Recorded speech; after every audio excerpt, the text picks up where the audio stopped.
Bērna pirmā vizīte pie zobārsta vai higienista jebkurā gadījumā ir liels notikums arī mammai. Kā noskaņoties šim lielajam notikumam? Par to es jautāju speciālistei. Protams, mammai jāsāk ir pašai ar sevi, aizmirstot iepriekšējo pieredzi un sākt kā no baltas lapas ar jaunu pozitīvu skatu uz dzīvi, uz bērna zobu veselību. Aizmirst iepriekšējo pieredzi un sākt sagatavot bērniņu pirmajai vizītei. Protams, pirmā vizīte būs bērnam 1 gadu vecumā. Tā vairāk būs domāta pašām mamām, vecākiem, kur vecāki iepazīsies ar to, kādā veidā vajadzētu bērnu zobiņus kopt, jo bērni paši jau vēl zobus netīra šajā mazajā vecumā. Pirmā vizīte bērnam zobārstniecības kabinetā varētu būt 2-3 gadu vecumā, bet arī tad tas nenozīmē, ka tas bērniņš sadarbosies un ar lielu prieku nāks sēdīsies mums zobārsta krēslā. Tā arī bērnam būs pirmā vizīte iepazīšanās ar klīniku, ar kabinetu, ar speciālistu. Veiksmīga sadarbība veidosies tajā gadījumā, ja vecāki iepriekš mājās jau būs izstāstījuši, ko darīs, ko nedarīs, neizmantos visus sliktos atslēgas vārdus, ka tev jau neko nedarīs, tev tikai apskatīsies, jo tad mēs nonākam pretunā viens ar otru, ja? Kad it kā tev jau neko nedarīs, bet tāpat laikā liek nākt sēsties krēslā un tagad skatīsies un tomēr kaut ko darīs. Pirmās vizītes laikā parasti mēs izstāstam vecākiem, ko mēs redzam mutē, ja bērns mums ļauj paskatīt, un izstāstam arī par to, kādi būs šie individuālie kopšanas līdzekļi.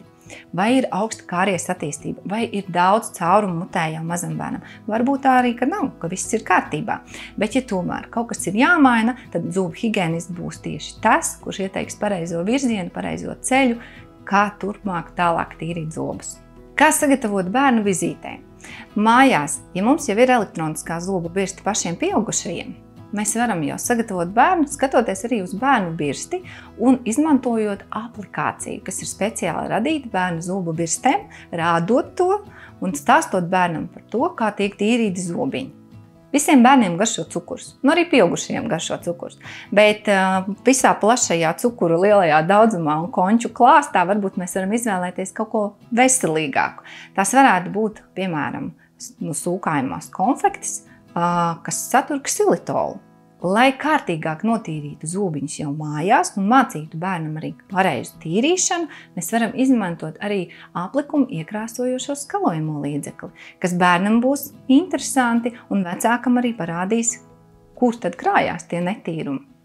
Tātad mēs vecāki esam piemērs mūsu bērniem. Un kāda būs mūsu attieksme pret mūsu veselību kopumā, tā skaitā arī zobu veselību, tādu mēs arī varam veidot šo bērnu attieksmi pret veselību un mutes veselību kopumā. Tavamsmaidam.lv ir e-veikals, kas piedāvā profesionālus mutes dobuma kopšanas līdzekļus baltam un veselam smaidam. Sortimentā ir tādi Latvijas zobārstu un higiēnistu rekomendēti produkti kā Philips Sonicare, elektriskās zobu birstes, Zendium zobu pastas, kas uzlabos mutes dabiskās aizsargspējas. Tāpat piedāvājumā atradīsiet Opel Sense baltinošās zobu pastas, GC zobu putas jeb vitamīnus emaljas stiprināšanai un daudzus citus superproduktus baltam un veselam smaidam. Ātra bezmaksas piegāde visā Latvijā no 35 €. Ar atlaižu kodu MAMMA20 saņemsiet 20% atlaidi visam sortimentam, kā arī Philips Sonicare birstēm. Balts un vesels smaids sākas šeit tavamsmaidam.lv.